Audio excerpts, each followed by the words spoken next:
Elsewhere, new guidance from the CDC, Centers for Disease Control, suggesting that any woman who's trying to get pregnant should completely avoid alcohol. Dr. David Samadi of the Fox News Medical Aid Team is here. No alcohol at all if you're figuring on getting pregnant? That's new, isn't it? This is all new, and it's finally put to rest, because even American Society of Gynecology and Obstetrics is saying no alcohol if you know you're pregnant. The problem is that we're talking about 3.3 million women between the age of 15 to 44 that go in and out of use of birth control pills. Okay. So they may get pregnant and not even know that they're pregnant, and they're consuming all this alcohol, and then you can end up with this fetal alcohol syndrome, which can lead to kids that have mental retardations, seizures, and brain damage and all that stuff. That's the important caveat, that you may be pregnant. You don't know it. And you're drinking all this alcohol, and that alcohol goes straight to your blood, through the placenta, goes to the brain and liver and other organs, and you really have a birth defect and mental retardations, kids with seizure and brain damage, and on and on and on.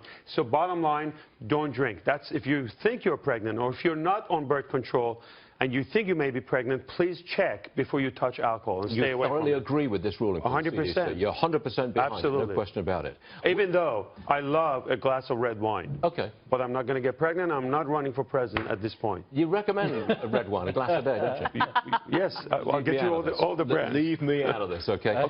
Merlot, please. Just to help the business, I think that's a good thing. We're on Fox Business. Real fast, Florida declares a state of emergency because of the ZIKA thing. Look, it seems to me that this is a major scare. I mean, a lot of people are scared of this. Is that justified? I don't think at this point people should panic or should be scared. My take on this, the reason why we're reacting is because of unknown, what's coming up. And because of all the Ebola unknown factors, now we're maybe overreacting. Look, it took about a century for this ZIKA virus to come from Africa to Far East, about a decade to come to South America, and now we're seeing some few cases in Texas, in Puerto Rico, and other places.